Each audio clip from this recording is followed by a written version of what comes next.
talking to us about a topic which I'm afraid has become even more timely, although Dave chose it before the tragic events of early September, and that is addressing controversial issues in the classroom. This is something that often comes up, so we're deeply grateful to Dave that he was willing to tackle this.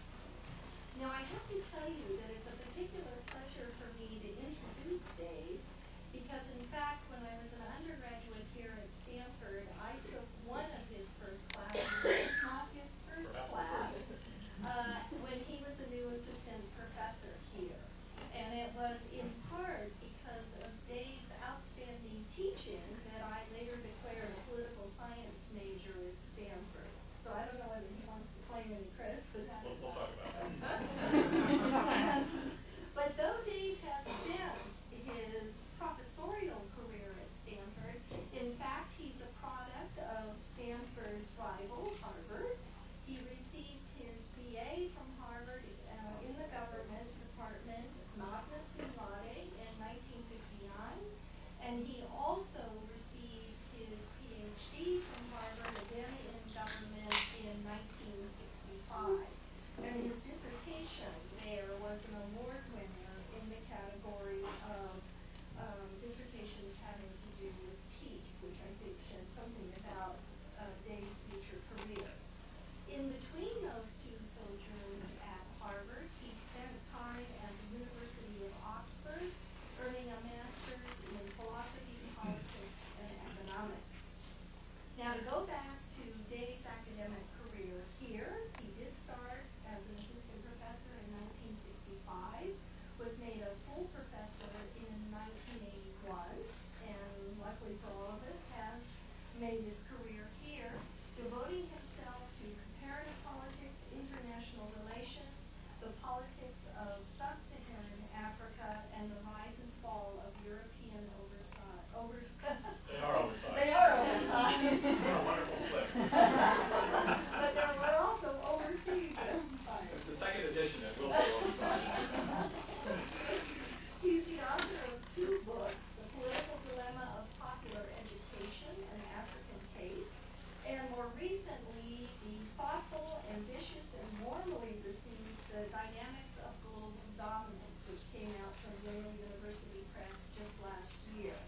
In addition, he's published numerous articles and book reviews. The reason we have invited him, of course, is because he is an outstanding teacher. He won the Dean's Award for Outstanding Teaching in the School of Humanities and Sciences twice, in 1976-77 and 1992-93.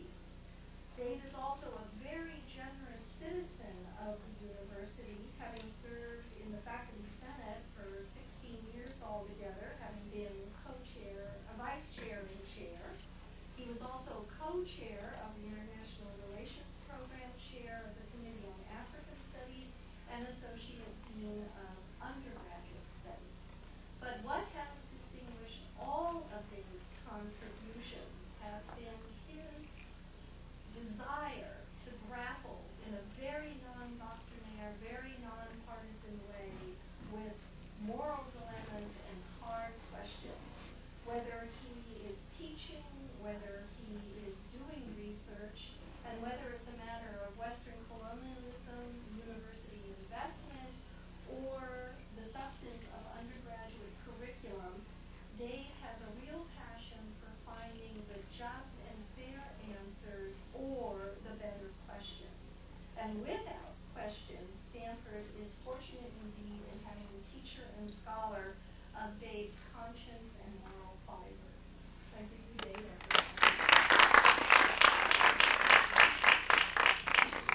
That was such a wonderful introduction. I think I will have a Krispy Kreme and leave. Thank you so much, Michelle, for a very, very generous introduction.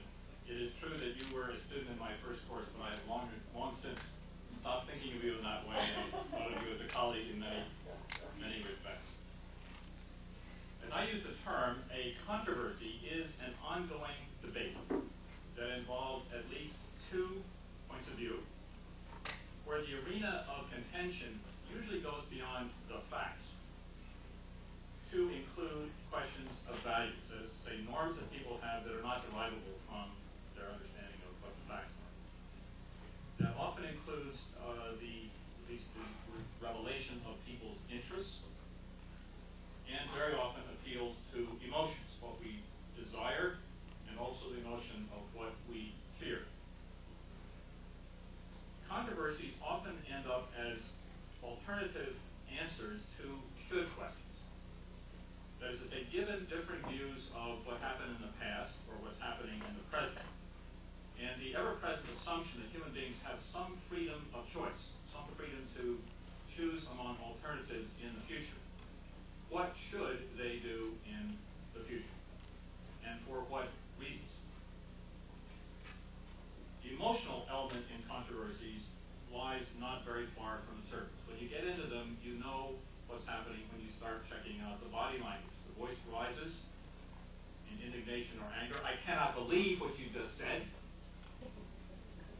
The eyes widen, the jaw clenches, the fist clenches, and you begin to have more of the elements of a whole person engaged. It's not just the mind, it's not just the cognition, it's just not just the norms, but it is the emotions. The whole person is getting into this thing in a pretty powerful way. Controversies highlight not just, if you will, these complex elements of a person integrated together, but they also highlight the conflictual elements of social interaction. And they highlight, in some cases, the potential of, let's call them word fights, to escalate and become fights with sticks and stones. Escalate further and become wars with armies and missiles, or in the latest version, wars involving box cutters and hijacked planes. Are there controversies out there? You better believe there are. Let me take a few examples from my own field. I'm going to exclude for the moment controversies which loom large for academics, namely how academics interpret the world. Let's just leave that aside and talk about word fights that take place outside of academia. On the international plane, should there be reparations for colonialism or for the transatlantic slave trade? Issues directly raised in the recent UN conference on racism in Durban, South Africa. Is it ethical to threaten mutually assured destruction, MAD, as a nuclear deterrent?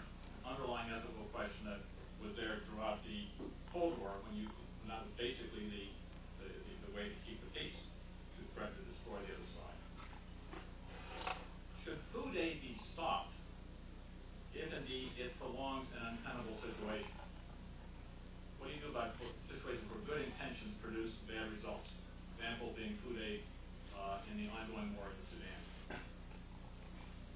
What should the U.S. do in response to terrorist attacks on its own soil? Big time issue after September 11th. Should we back out of the anti-ballistic missile treaty and go for our own missile defense system? Or if we take controversies of a public nature within the United States, should we use federal funds, which boils down to should they use my tax dollars to pay for abortion for poor women, for research using stem cells, for private faith-based organizations providing social services, for vouchers to parents sending their children to private schools? What about the way these tax refunds were devised, where many people argue they benefited the already well-off at the expense of those who were not so well off? Was that fair? How should one have done this operation? Does bilingual education make sense? What rights do non-citizens have? Is affirmative action favoring underrepresented groups a good or a bad thing? And if so, what are your reasons? What about the use of racial and ethnic categories in the U.S. Census? I.e. putting people into their various kinds of groups in an arbitrary way. If you use them, which ones should you use? And how many races and ethnic groups actually are there in this country? Should baggage inspectors in airports become federal employees? Should immigration and civil rights be curtailed during this current national emergency? Or generally,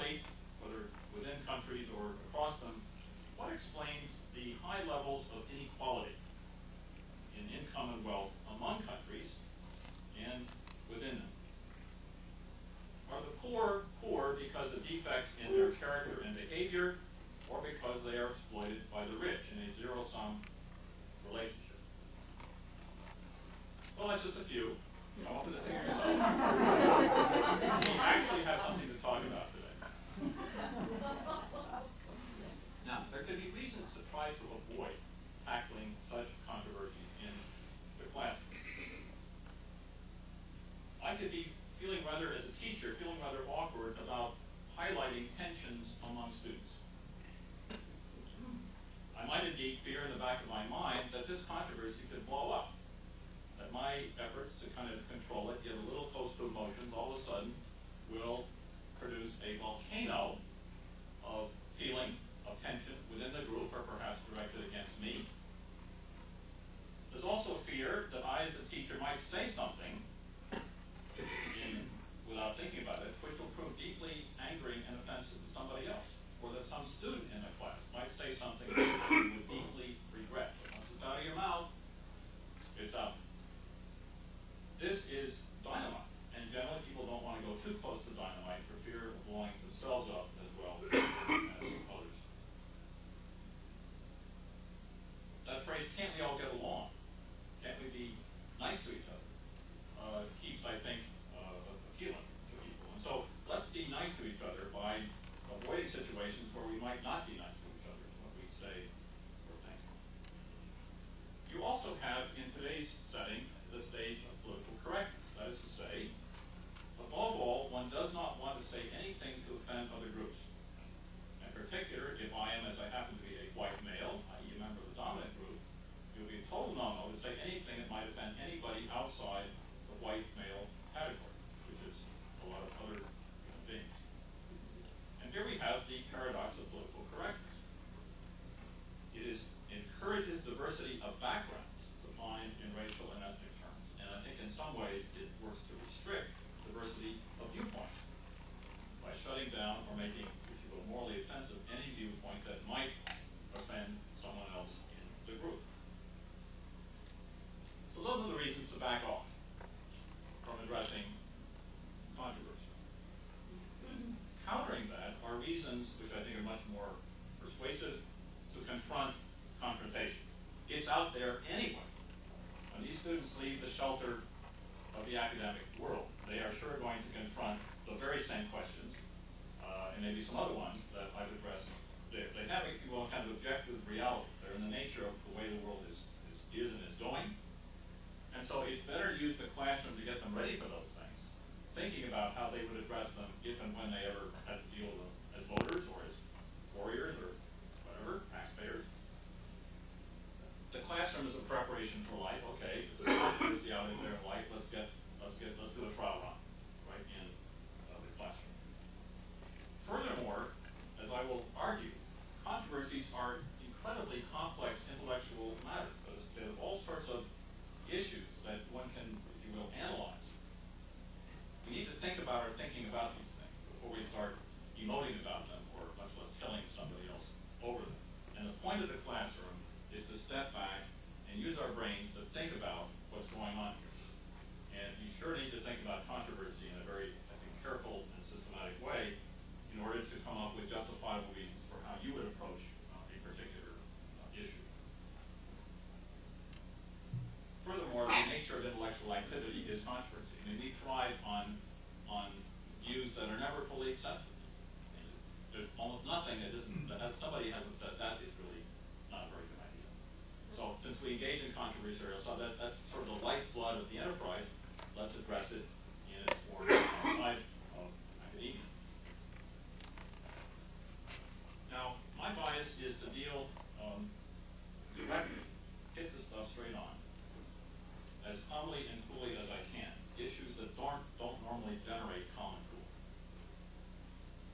For reasons that are not entirely clear to me, I am drawn as a moth to the light to topics that involve enormous inequality in income, wealth, power, and status. That is to say, topics where the normative principle of equality among human beings is just massively violated.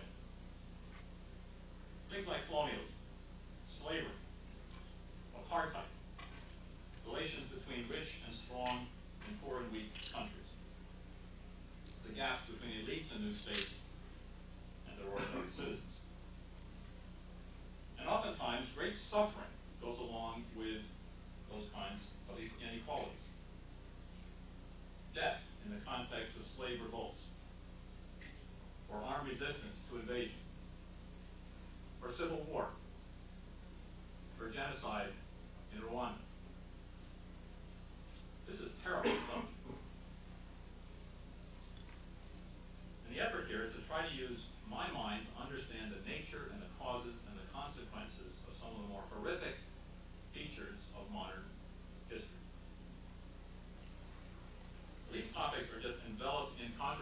since I have chosen, again for reasons that I cannot quite understand, to go right for this light like a moth, well, since I can't avoid controversy, I might as well figure out how to deal with it. Indeed, in one case, I created a course called Controversies over Foreign Aid. We talk about foreign aid, okay, let's just have the entire focus, one week after the other.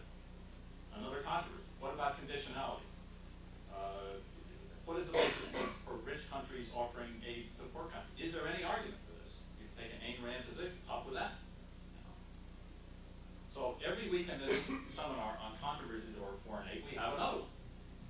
Can't avoid it, jump right in. Now, what can teachers do to help students understand controversies? There are many answers here. Let me just suggest a few that I have found useful. Obviously, others have different ways to go.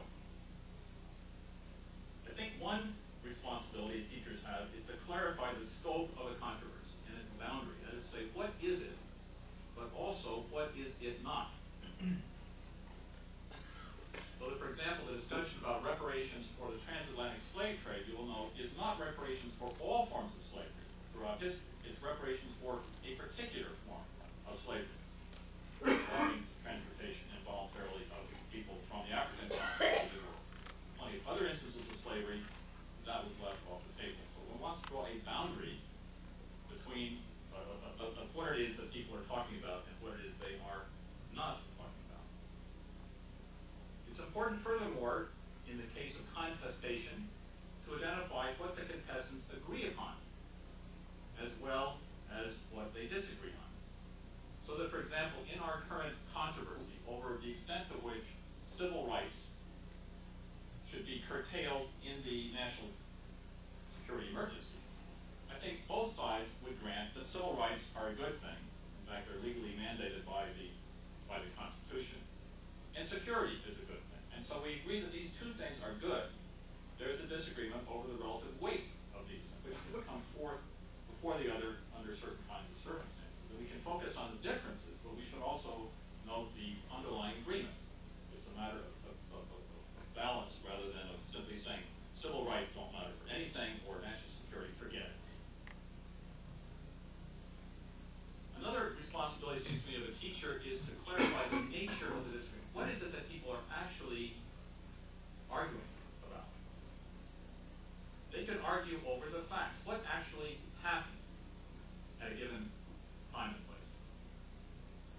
They could argue over the weighting of facts. Everybody could agree on the 13 facts that matter here, but the fourth one really counts. And somebody else says, no, the eighth one is the one that really counts. So no, this is not a disagreement over empirical evidence, but it's a disagreement over which one of these things counts for what reason might vary. Sometimes a controversy is over a definition.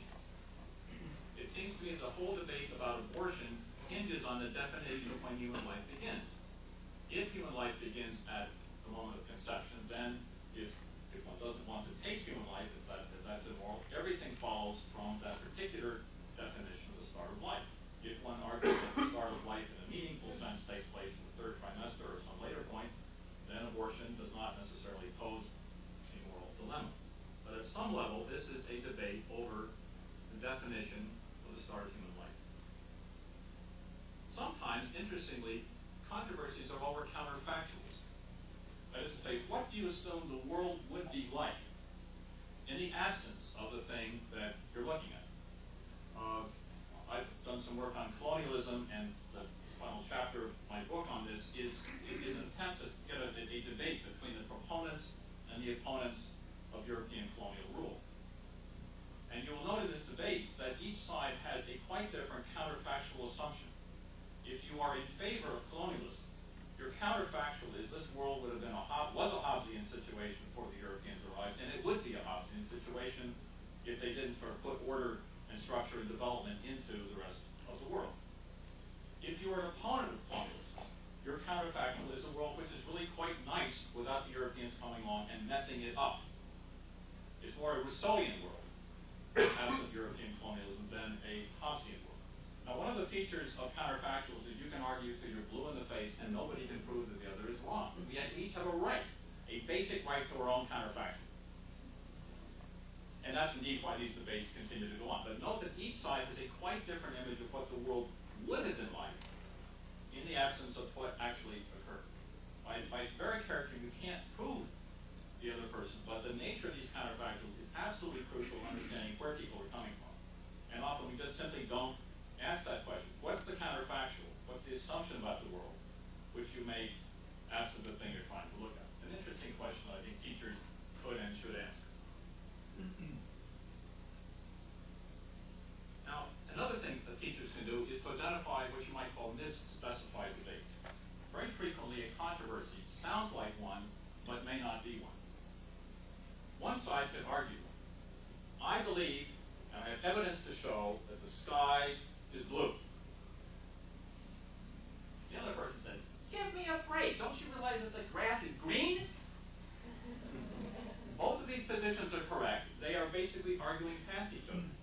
They are not addressing the same issue, but they are pretending that they can frame the debate their way. There's a lot of passion here, a lot of heat. The actual content of this controversy may be nil, because it's over grass on one side, sky on the other.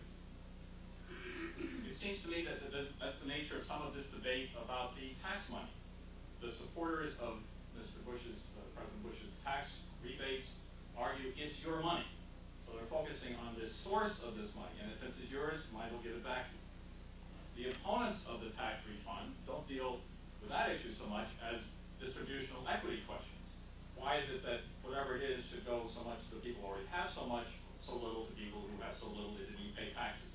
So one is dealing with the source of the money, and the other is dealing with, if you will, with the uses of the money with respect to their distributional consequences. And each might be, quote, right, but in some sense they are not engaged with each other. They're cutting across and talking past. It's very important for teachers to help us identify debates that sound full of fury, but in fact might be solved by pointing out that they are not really directly engaged. Sometimes, and this is again where I think a teacher can help us understand what is going on, you could focus on debates over the standard by which you judge something. Lots of debates have to do with whether something succeeded or failed. So you could have a controversy over whether the war on poverty succeeded or failed, the war on drugs, the war on Osama bin Laden. And what's often missing is that people don't realize the debate very much hinges on your criteria for success and failure, not your discussion of some issue that we're looking at, the war on poverty or drugs or bin Laden. The way it works is the following. If I want to conclude in advance that something succeeded, I set the bar for success very low. Let's have an image of trying to jump over a bar. I will set the bar at 2 feet. I can jump over the 2-foot bar. I succeeded in jumping over the height. If I want to demonstrate in advance that something failed, I will set the bar so high that almost nobody could have succeeded. Let's set the bar at 15 feet. And you know something? I'm unable to jump over that area. So what's going on here is that people might look at the same thing, but what they actually do is to vary the standard for success and failure. The more you want it to succeed, the more you set standards of success that are almost impossible to achieve in any arena. And what's crucial then is to point out that people are in fact fiddling around with the bar, rather than necessarily engaging with discussion of the issue itself. Again, it seems to me that unless teachers help to focus on these kinds of debates, the nature of them, the debate about the standards used for judging something, they will be in a sense be doing a misservice to their students. Now, I think there are a couple of distinctions that ought to be drawn about controversy that you might find helpful. One is this distinction between empathy and sympathy. Empathy is the act of having a student, person, let's talk about a student, identify with the different positions. And it seems to me a very important principle to get students to empathize with a whole set of contending viewpoints, to put themselves in the shoes of, or more helpfully in the mind of, somebody arguing a variety of positions, including somebody arguing something you don't like. In fact, especially including something you don't like. Now, what's often said is that that's not a good thing because it involves sympathizing with, or sort of ultimately concluding that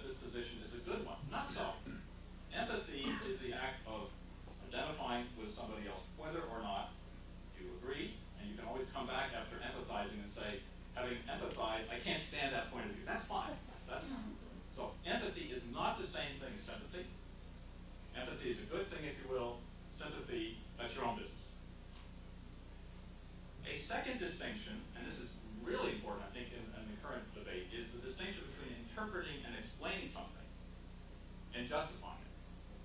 Because you'll note every time somebody tries to say, well, let's sort of imagine what Mr. bin Laden is about. Mr. bin Laden doesn't like certain aspects of American foreign policy, Israel, American troops on Saudi Arabia, and so forth. I'm trying to interpret his frame of mind, and somebody comes along and slams him and says, you're some kind of a traitor? Are you trying to say that the United States is good? That he might be good?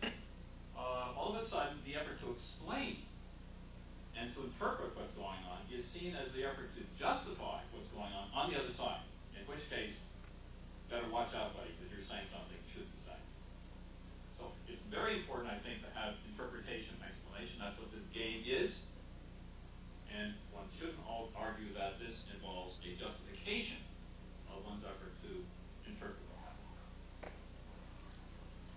Now, how could one encourage students to empathize with the poker side? Let's get down to the tactics or techniques of teaching. Let's assume I'm going to argue that empathy is a good thing. You want students to empathize with the variety of divergent points of view while holding their own. You don't want to give up their points of view. You want them to at least make the leap of empathy to other positions. How do you do this? Well, one, it seems to me, is crucial is to model this norm in one's own behavior as a teacher. In a lecture course, I've done a lecture course on the politics of Southern Africa. We're getting right into apartheid. And what I've done in the past is to stage a debate with myself. And since I model this effort to empathize by assuming different personas.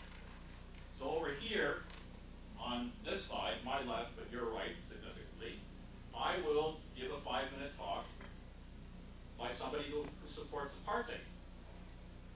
And I will argue that you have many different racial groups and different groups like this, and in general, under certain circumstances, when they come in contact with each other, that means conflict. And apartheid is the effort to keep groups apart from each other so that everybody benefits. You just don't have as much nastiness going on when various groups are kept in their place. Having made this talk as persuasively as I possibly can, I'm a pro-apartheid kind of guy. I amble over to the other side, and I represent the opponent party. I can't believe what this guy just said. This idiot, this racist.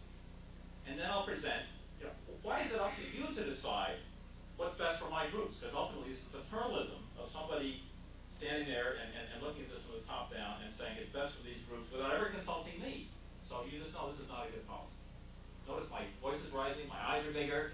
We're doing some emotion here. So what this tells the students is there are these 2 points of view, maybe more, at least 2. And if Abernethy's up there making racist nonsense, well, it's okay to talk racism.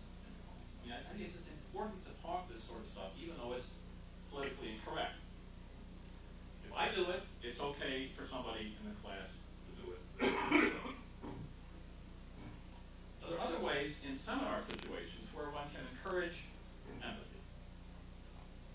So that, for example, it seems to be crucial at the start of the course to say, look, we're going to have some real arguments in this class. I just predicted. Or if we don't, something's wrong with, not with me, but with you. Because the subject matter just calls for this stuff. So, when one of you says something which might be unpopular or other people don't agree with it, or I don't agree with it, I'm going to do my best not to put you down. The way I can do this is often to rephrase what you said, again, in a fairly neutral kind of way. I hear you saying that such and such. And it's amazing what the rephrasing by the teacher of what a student says does to legitimate what the student says. Because you're phrasing an important point, you can rephrase it, it sort of internalizes in everybody's notion of what's going on. That's okay for you to say that. Then you can say, are there other points of view? Other points of view that might be the opposite of what's going on. Again, you can do that fairly literally, but you bring out other views, which again you rephrase as a way of giving them a certain degree of cachet and legitimacy. The key test here is whether what you say you're going to do is in fact what you do. The students pick up like instantly whether you talk the language of inclusion and practice the language of put down. And put downs can be by words, they can put by rolling of eyes, all sorts of ways in which subtly and not so subtly you can tell a student that is the dumbest thing I ever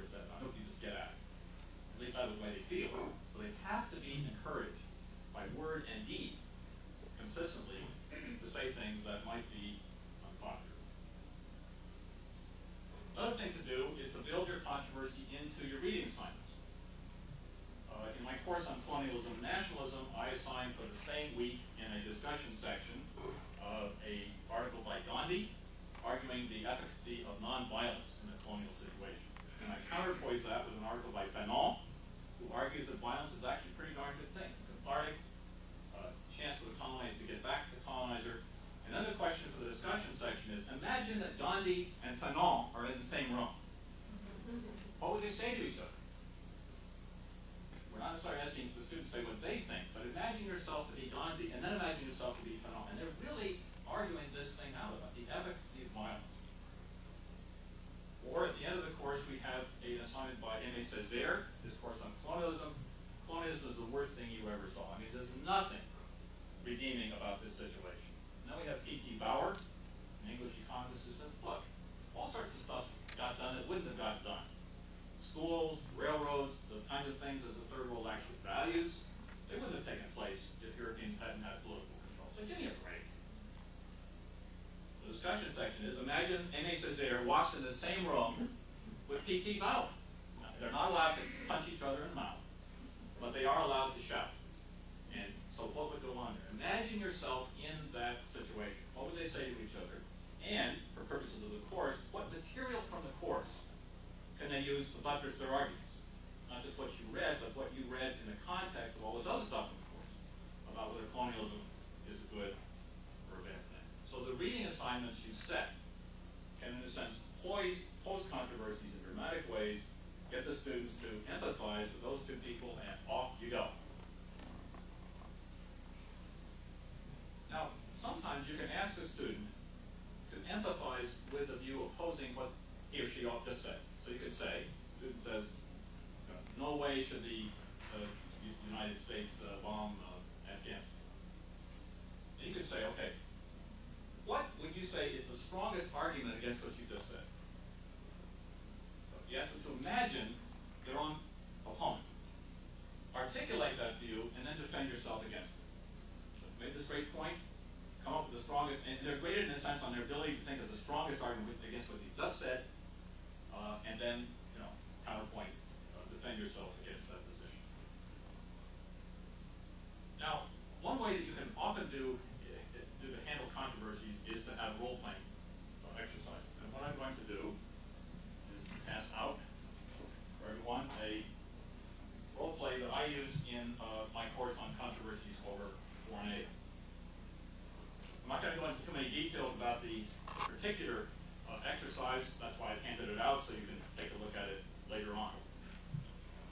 But what this does is, in a sense, to show that sometimes controversies are multiple. They're nested in each other. This particular issue looks at two countries, Industria and Mauritania. So you know what's coming on here. Industria is the industrial country, they're the rich guys, and Mauritania is the poor third world country, it's the poor guys. And so one of the issues here is, should Industria provide any aid to Mauritania? And if so, why? But it's not just that issue of the donor and the recipient. If you look into this situation, you have a debate going on within both donor and recipient as to whether they should finance, if they finance anything, a wheat scheme or a bean scheme. And the wheat scheme, to put it simply, is a highly mechanized set of farms that are going to be providing wheat for the urban elites. And the bean scheme is a labor-intensive project that the peasants put up, basically, because they eat bean. So think that wheat represents something that's going to favor the elites in the situation, and beans is going to be something that would favor the mass of the population. And you'll find, when you get into these particular role plays, that there's somebody in favor of wheat and somebody in favor of beans on both sides. So it's not just the donor versus the recipient, but there's a conflict, if you will, vertically between the wheat and the bean people on both sides. And so you form these cross-national alliances based on what kind of scheme you favor. There's a third issue, whether if Industria finances something for Mauritania, it should attach a population condition or strength. Thou shalt not receive any money from Industria unless you take steps to reduce your 3.1% rate of population growth, be some form of family planning. You decide what it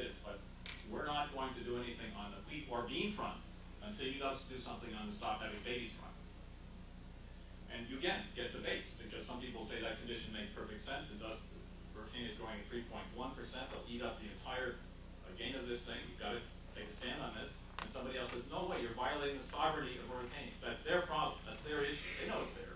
It's just that you shouldn't make a conditional upon their taking steps that they might decide voluntarily to take. So what this role play does is to say what you've got is nested controversies. You've got tension between donor and recipient. You've got tension between types of projects in terms of their distributional consequences. I should add, you also have tensions at the bureaucratic level between different ministries over who's going to run this deal. Big time. Anybody who's in real life knows that bureaucratic politics is absolutely huge. And so who's going to run this? The Minister of Agriculture or the Minister of Rural Development? They both have the same titles, purposely overlapping, huge fights when you get into this kind of situation. So several things, and then should you have a population string attached to the aid. All this stuff is rolling around at the same time, because in real life, it's not just one controversy. You have 5 minutes for this one, then you take the next one. No. All this stuff is going on at the same time. And so what you're doing in the role play is to say, this is a pretty complex one. You have to break it down into component parts and look at the multiplicity and the way in which issues on one side intersect with issues on the other. Now, what I do in this role play is then to go further and to give the students little slips of paper. What you've got here is the sum total of all the slips of paper I give to each student. This is arbitrarily done out. You will sort of arbitrary empathy. You are now the Minister of Agriculture. And what you'll see is the way I describe these people, you know what their role is, and I'll tell you what their role is when you get into the role play. But sometimes there's stuff going on that only they know because only they read this stuff. So that, for example, in Mauritania, the Minister of Rural Development says here, doesn't like the Minister of Agriculture. As a matter of fact, you can't stand the minister's guts. Okay? That you keep to yourself, but you better show in your comments that you just can't stand this other person. Furthermore, you've got information that the Minister of Agriculture has used public office corruptly for personal gain. Got a little something here, you. So again, the audience doesn't know this, but you know it. And your job in the role play is to use that information for the most successful purposes. Okay? Obviously, the Minister of Rural Development wants the project in his or her domain and not over there for the Minister of Agriculture. Bureaucratic politics right out there in the open. Now, as you look through these, and I'll just say that you're invited to take a look later, what you'll see is some really interesting stuff going on, because those descriptions that you will ask the students to empathize with a particular role and a particular, in some cases, personality, are absolutely fabulous ways to get into this. Because for one thing, students have a ball doing this thing. I mean, it is more fun. There's a huge amount of laughter going on. Even when somebody says, I can't stand your guts, the class erupts in laughter. This is really funny.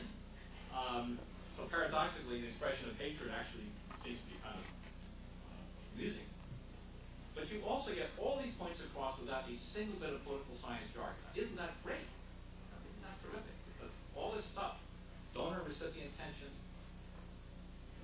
bureaucratic politics, you can use lots of fancy terms, but it's all there embedded in the way you set up the role play. You have to spend some time in this, right? You have to spend some time creating roles that reflect controversies of tension. That's the hard part. But once it's there, the students will take it and they'll run with it. Furthermore, what's fascinating is that sometimes, if you will, mousy students, quiet students, reserved students, walking around like this, you give them a role, just explode. It is amazing. Some of the most quiet people in a seminar are asked to be, somebody, and they are somebody. They are somebody with capital S. And thereafter, their persona in the classroom is actually quite different. They gained a degree of self-confidence because everybody thinks they were just the most incredibly corrupt Minister of Agriculture. Great! You really did it. So in effect, acting, the thespian quality that we all have in us, which is another way for saying empathy. Right? Imagine yourself to be this other person and really do the thing upright. And if you do, you'll make your points without jargon. People will love you. You'll be a more active member of the seminar. Life will be great from then on. Okay. I've overstated that a little bit. But the point is, this is a wonderful teaching technique. Empathy through thespian activity.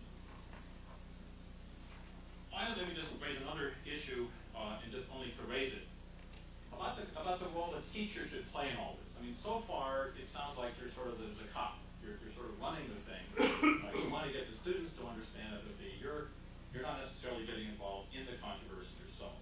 The problem is we all have views on these things, and it's almost impossible, maybe it is impossible, for me to let slip in the way I present a topic, the way I feel about things. I mean, I'll present this apartheid position, but everybody knows I'm extremely uncomfortable doing that. I'd much rather be over there. They know that. All sorts of signals that I take a stand on this issue. I mean, I'm not just presenting it because it's totally morally neutral. So the argument might be, well, if you're going to present your views, whether you like it or not, you might as well just get out there and give. I tell you, my position on X is the following. You better know it, and I'm just going to argue it like that. And there are some teachers around here who are great teachers who present their view, and you just have this incredible fight between some students in the class who don't like what they say, and they're just going to get out there and present their point of view. They're going to profess. But what do professors do? They profess what they believe. Get out there and say it. The other position, and one which I tend to favor, is that has some real risks. Of course, you can't avoid bias in subtle ways. But your job as a teacher really is to encourage students to present, to empathize with different points of view. That's a tough job to be a traffic cop, if you will. And you don't want to confuse it with having them fight you. Or get the students to argue with themselves. That's your job as organizer of this situation, rather than necessarily taking you on. That makes you more the center of the attention. That might be viable. Furthermore, I think students have a sense, not entirely irrational, that if they take a position opposite to that of the professor, there's some consequences. I mean, they might be downgraded. They might be expected to have to say more to defend their position than somebody who just parroted what the professor said. And so I think if one goes that route of just flat out, here I am, and take me on, one should be aware that this has these risks. And the students are, in a sense, making a calculation, quite rationally, of whether it makes sense, whether it's risky for them to take the professor on. A lot depends on the professor's personality. Sometimes they don't know. You might have a risk avoidance strategy of not getting involved. Be quiet at the very moment that the teacher should want you to speak. So I think there are two positions here. They are pedagogically quite reasonable, each of them. But on this particular controversy, I guess I would side with the position that involves a certain degree of distance, and certainly emotional distance from any one of those positions.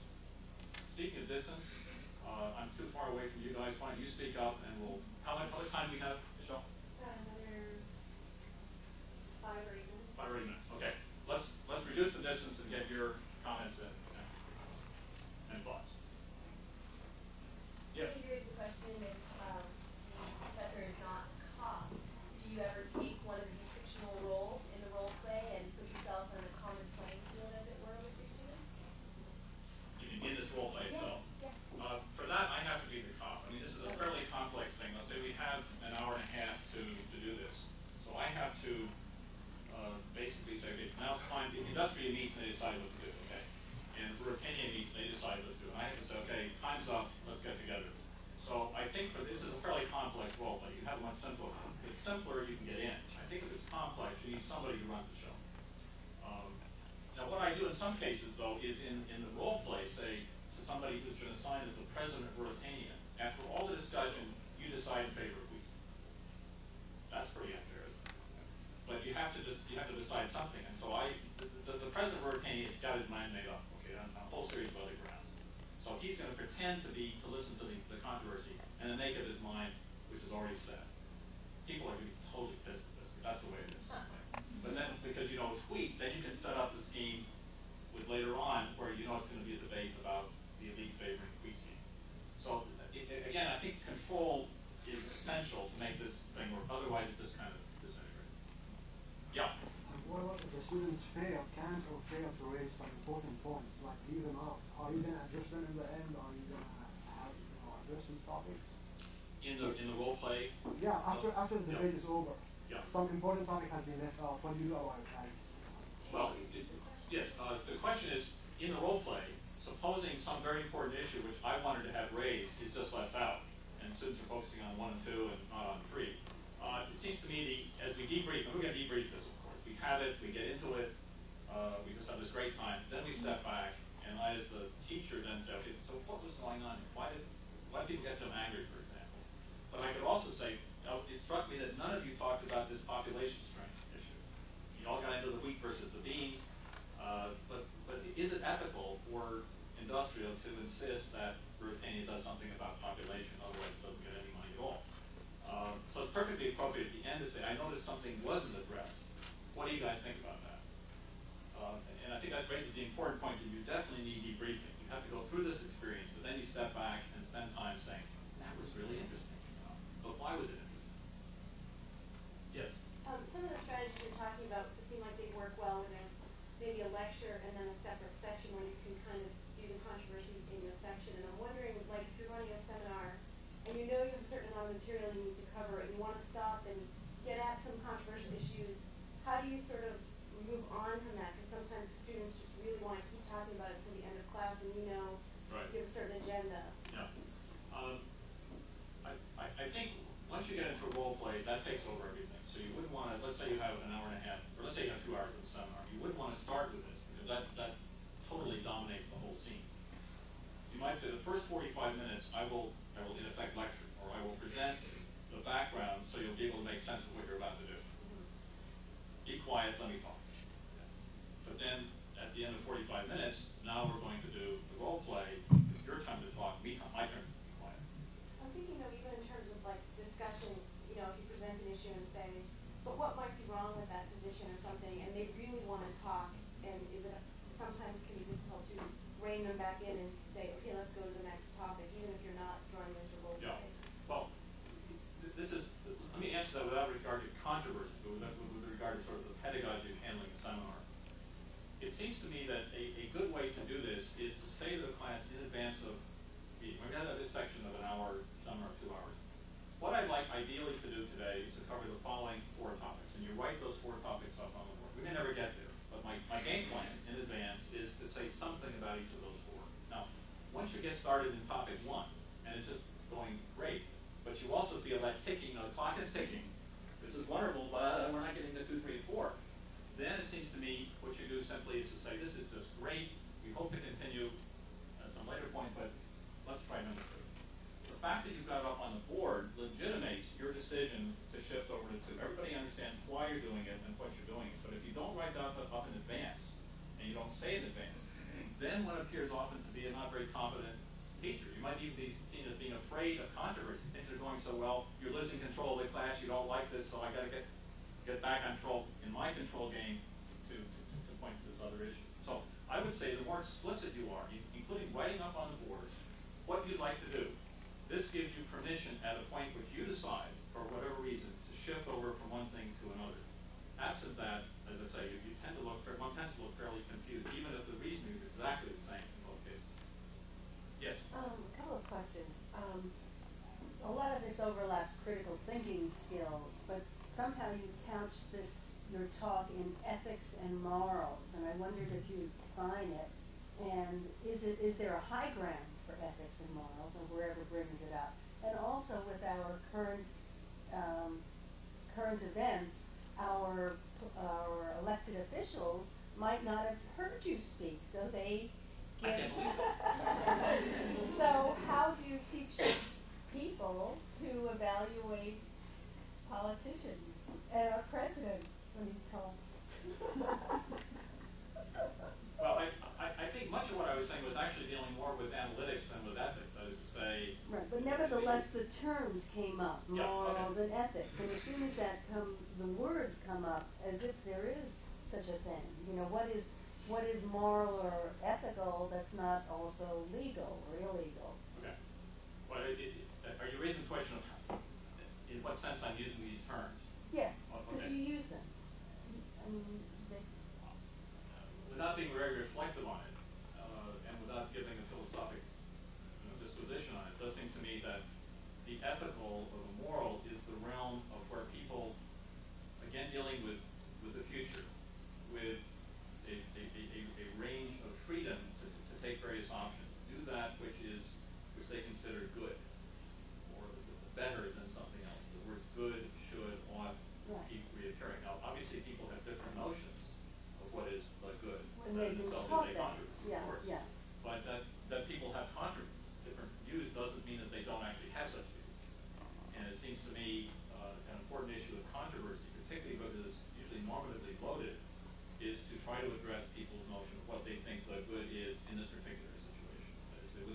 better off, or you'd be better off, or your country would be better off if we But went then for missile we've been defense. indoctrinated with those attitudes, you know, so whether it comes from apartheid or any of the other issues, you know, it's how you're taught and how your group thinks about it. Yeah, that's a separate issue, it seems to Right. me. How people came to hold views is itself very important. Right. That's a classic social science question. What I'm trying to deal with here is not so much how they got there, as what these views are and how one handles the expression of diverse views in the current situation. So you're raising an important issue.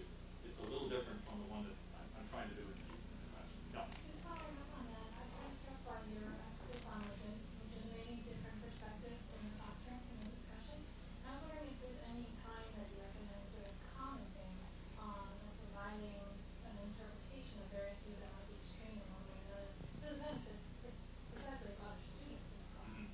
And in ourselves.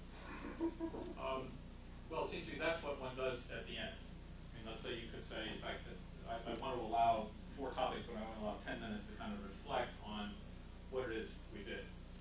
And that's the case where you could say, you know, I was struck that the population strength thing didn't come up, or I was struck that people actually didn't express emotion, and I sort of expected more heat. I expected light, but it seemed to me that this is kind of a lifeless discussion. What was going on here? So I think you certainly have a responsibility and opportunity to reflect, but always toward the end when there's more to reflect on. And that seems to be often a nice way to pull this together. Everybody's in on it. You're legitimating the process itself and not just the particular views of people. Yeah. Well, let's make this the last. Okay. I wondered if you had any words of wisdom for applying this to religious differences. And I would say, just by way of observation, that the Stanford undergraduate body is now extremely diverse in its religious background. But their sensitivity training in the dormitory has led them to avoid at all costs any exploration of their differences. So in a sense, they're a living laboratory for learning about world religion. But they've been socialized to avoid the subject. You have expressed exactly my problems with political correctness. I mean, it is striking that, in a sense, what is done is to bring together people from these incredibly diverse backgrounds and then tell them to shut up. So in religion is perhaps the extreme example of this thing, but we have a problem here. We want diversity of a certain sort, and that makes the university socially much more interesting and vital a place. But we don't want diversity of viewpoint, which is actually the heart of the enterprise. And we tend, in fact, to shut that down or want to critique it if anything I say might offend somebody else. And I don't know how to handle it, but I think it's a paradox to which universities are particularly susceptible.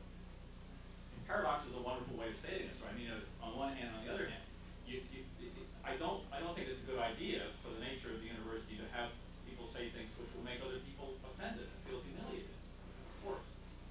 On the other hand, there is such a notion as free speech, and there is such a notion as exploring issues that are so important that, in fact, people can't probably help but be upset when somebody else is. When my religion is the right one, I don't really think yours is any good.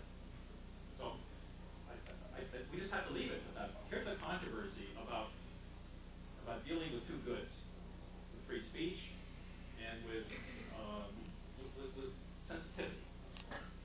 And those 2 run against each other, and I don't think there's an easy way of resolving it. But I think we should address